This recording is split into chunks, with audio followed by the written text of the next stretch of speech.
Pessoal, esse assunto é convidativo. Eu acho que todos nós deveríamos escrever a história das nossas famílias, porque nós íamos mapeando a história verdadeira do nosso estado. Isso depende de nós, que ainda estamos vivos, ainda temos as informações, né? Então fica esse convite para todos escreverem, né? Bom, eu vou falar um pouquinho dos hábitos aqui do lugar, das minhas vivências, a partir de algumas imagens que eu botei. Eu botei poucas porque o tempo não comporta. Antes eu queria dizer que tem outras contribuições para nossas heranças culturais.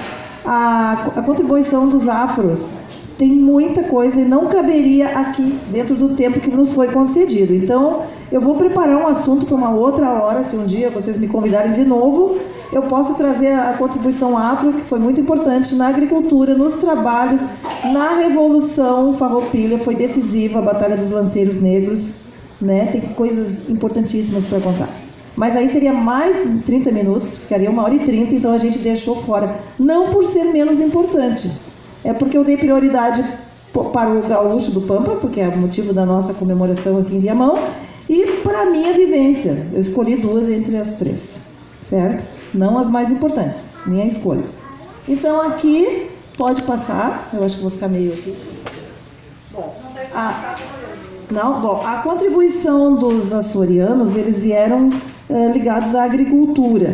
Então eles tinham a cultura do milho, da mandioca, do aipim, e dali eles tinham as tafonas, onde eles faziam polvilho, açúcar, melado, farinha de mandioca, farinha de milho, pães variados, beiju, pão, broinha, etc. E isso, a partir da prática econômica, isso aí gerava hábitos sociais. Os hábitos sociais estão intrinsecamente ligados com as práticas econômicas. Então tem toda uma vivência a partir dessa agricultura.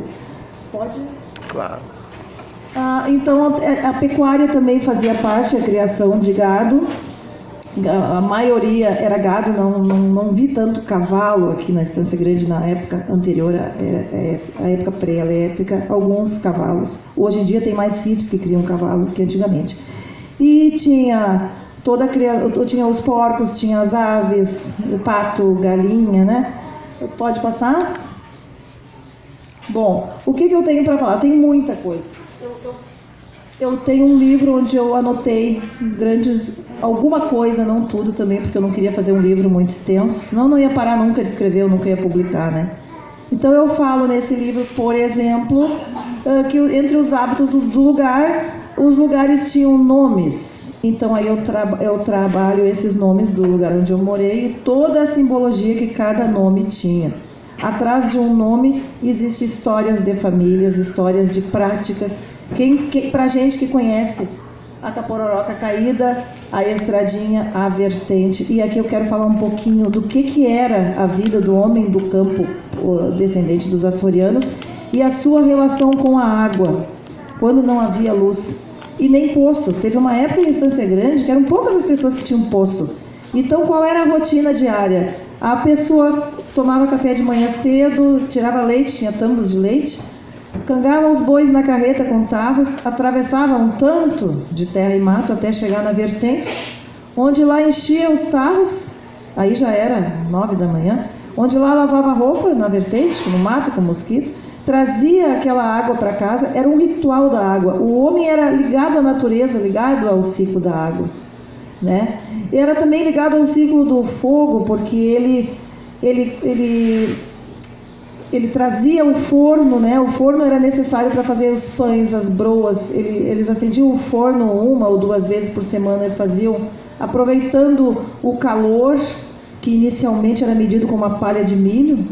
A palha de milho seco era guardada nas tafonas, então colocava uma palha no forno, ela tinha que carbonizar em tantos segundos. Se ela carbonizasse assim em 3 segundos, o forno estava muito quente para assar pão, só dava para assar carne. Então ela tinha que demorar um pouquinho para carbonizar. Através daquela folha mediam a temperatura do forno, né? Tinha essas práticas, né? O que mais que tem aqui? Pode passar. Aqui, a questão do pertencimento, a organização dos imigrantes, era uma coisa impressionante, né? Eu tenho esses objetos em casa aqui. Uma é uma carteira de motorista de veículo de tração animal feita na delegacia, como hoje é feita a carteira de motorista. Para dirigir carreta e dirigir carroça, eles tinham um documento. Ali era placa. Eu não sei se é de uma carreta ou de uma carroça, porque dizia veículo de tração animal. Carreta. Eu acho que é carreta, porque eles tinham que carregar os produtos até... Né, eles tinham uma indústria de farinha, tinham os documentos da indústria de farinha. Mas a organização que tinha, eu não vejo isso na época atual, placas para carroça, né? Pode passar. Aqui é a questão do letramento. O homem do campo da Estância Grande era um agricultor, às vezes estudava um pouco, mas eles davam tanto valor para o estudo e para a cultura, que os poucos livros que tinha, eles guardavam e passavam de geração para geração. Essa gramática aqui é de 1896, se não me engano. A minha avó foi uma das que estudou nela, e tem o nome Alexandrina. Nossa, tem o nome, feito à mão, né? Mas outros estudaram antes dela, porque passava do tio para o sobrinho neto para o neto. Muita gente estudava no mesmo livro, porque eram poucos os livros. E eram caros. Essa capa dessa gramática foi feita em Paris, né, Darley? Essa gramática está com Darley. Pode passar mais uma? A capa feita em Paris e o livro todo escrito à mão dessa altura, com mais de uma caligrafia, feita na Rua do Ouvidor, no Rio de Janeiro. Então imaginem uma gramática escrita à mão. Né? Então as pessoas valorizavam o que o antepassado estudou, a cultura passava de pai para filho. Passa mais um pouquinho, mais uma. Aqui é a gramática já da minha geração. Eu acho que tu estudaste também na mesma, não, né? Não, meu pai. Método João de Deus, né? Eu estudei na mesma, eu aprendi a ler nessa aí. Então o teu pai aprendeu, a minha geração aprendeu. Então olha quantas gerações aprendiam no mesmo livro, né? Pode passar? Claro. Eu não sou tão velha assim, né, gente? É que eu só morava em um lugar que não tinha luz. Quem olha isso aqui parece que a gente veio da época dos dinossauros, né? Não é tanto. Aqui é um documento que eu guardei. Uma vez na Uniriter queriam que eu doasse para eles. Eu não vou doar para eles, eu vou doar para o Museu de Viamão. São as décimas. Eu tenho muita coisa para doar para o museu, eu estava falando. Porque é um lugar onde vai ser valorizado por muitas pessoas, não só pelos meus 3 filhos, né? Cada vez que acontecia um episódio, ele era contado em verso. Alguém contava a história tudo em verso. Então essa história é de 2 irmãos que foram num baile, iam um baile em Santo Antônio, passaram pelo rio Gravataí, num lugar ali perto da RS 118, onde se tomava banho ali na prainha, e a correnteza estava grande, tinha chovido. Um entrou no rio a cavalo e a água levou, ele ia morrer afogado. E o irmão entrou para salvar e morreram os 2 afogados. E aí contaram essa história toda em versos. Há 3 anos atrás eu fui falar que eu tinha esse papel para uma esposa do meu tio, que faleceu agora. E para minha surpresa, ela faleceu com 90 anos este ano. Há 3 anos atrás eu fui contar, ela começou a recitar isso de cor. Imaginem, ela sabia de cor até os 90 anos. Olha como eles gravavam as coisas, né? A importância que o homem do campo, o agricultor, dava para o letramento, apesar de morar no campo e não estudar tanto. Pode passar um pouquinho? Aqui são as preferências de leitura das pessoas. Aqui tem vários livros, quer dizer, alguém comprava algum almanaque, levava e a família lia, os vizinhos liam, né? Ali é uma fachada de uma residência, porque todas eram parecidas, todas tinham a mesma fachada. Tu tirava foto de uma, é como se tirasse foto de todas, do lugar ali onde eu me criei, no antigo Beco dos Rosas. Aqui é um caderno, nós tínhamos um paiol em que o meu pai guardava o caderno de todos os irmãos. Então esse caderno é da época de 40, eu tenho caderno da década de 30, da década de 40, desde as primeiras letras que eram tremidas até as outras, assim, que eles praticavam, ficavam com uma letra mais bonita. Então o caderno se tornava um monumento. Eu converso isso com os meus alunos, que eu sou professora, a importância que um aluno de hoje dá para um caderno. Arranca a folha, errou, arrancou a folha. E um aluno de antigamente, olha o que ele fazia com o caderno. Então eu digo para eles, o caderno de vocês, os netos de vocês podem conhecer o caderno de vocês, é só vocês cuidarem e guardarem, né? Isso cria uma memória que vai nos dizer quem somos. Pode passar? Aqui é a capa do meu livro, esse aqui, que eu tento mostrar como era a rotina de vida da época. Então, como é que eu fiz para mostrar? Pode passar? Sim, senhora. Bom, aí eu falo nesse livro de duas vertentes básicas assim, de moradores. Eu inicio comparando Ciatés, né, que é a Estância Grande, com as letras trocadas, com Macondo, que o Gabriel Garcia Marques é um escritor colombiano, que também escreveu a história, é muito conhecido mundialmente, porque ele escreveu o livro 100 Anos de Solidão, que é a história da Colômbia PE elétrica. Então eu comparei a Estância Grande com o Macondo dele, porque eram dois lugares parecidos, assim, nos hábitos rústicos. E aí eu reflito muito no livro sobre o morador do campo, que ficou lá até hoje, e viu o campo, os hábitos se diluírem quando chega a eletricidade. E eu falo do morador que transitou para a cidade, o transeunte, que eu sou uma delas, né? E aquele morador transita, mas onde está a sua identidade? Se aqui eu estou aqui buscando o campo até hoje, né? Será que eu adquiri uma identidade urbana ou eu continuo com a identidade vinculada ao campo? Eu reflito muito que nós somos processos, mas nós sempre voltamos à origem. Por isso que nós estamos aqui comemorando tudo isso, né? Pode passar? Então, o pertencimento, a gente sempre vai pertencer às nossas raízes. Isso aqui é uma rocinha que eu fiz há 2 anos, meu passatempo, né? Com um senhor que era amigo do meu avô e faleceu, o seu Augusto. Ele que me ajudava a botar essas canas aí, né? Então a gente continua com os hábitos, não muda, não perde, né? Pode passar? Eu falo sobre alguns personagens do lugar, eu tenho alguns capítulos, falei sobre a Lemoa, que tu conhecendo a vida da Lemoa, tu conhece a vida de muitos de lá, de muitas das mulheres. Pode passar? Passa de novo? Negro Aldo. Por que eu coloquei esse nome Negro Aldo? Porque naquela época, os descendentes dos escravos, eu trabalho um capítulo inteiro, qual era a condição deles nas sociedades dos brancos. Como eles eram tratados, como eles viviam, a questão das injustiças sociais, né? Que na época tudo era normal, hoje a gente vê a questão da diferença de classe, né? Então é bom a gente olhar e ver como era. O Aldo, ele não tinha sobrenome. O Aldo era Negro Aldo, e eram outras pessoas que tinham o nome na frente. Negro Aldo, Negro Nero, Negra Eva, né? O Aldo tem que ser Aldo. Então, por uma questão de justiça social, eu queria muito que ele estivesse vendo a história dele nesse livro, né? Infelizmente, ele já fez a travessia, né? A grande travessia. Pode passar? Os pores de sol, né? A questão do homem do campo que se sente dividido com o estudo que ele sabe que o homem do campo vai sendo empurrado para o mundo do conhecimento. Ele já começa a ficar jovem e ter a noção de que um dia ele vai abandonar aquele lugar, que ele vai perder aquilo que ele tem né, que é a essência dele. Então a divisão do sujeito começa ali.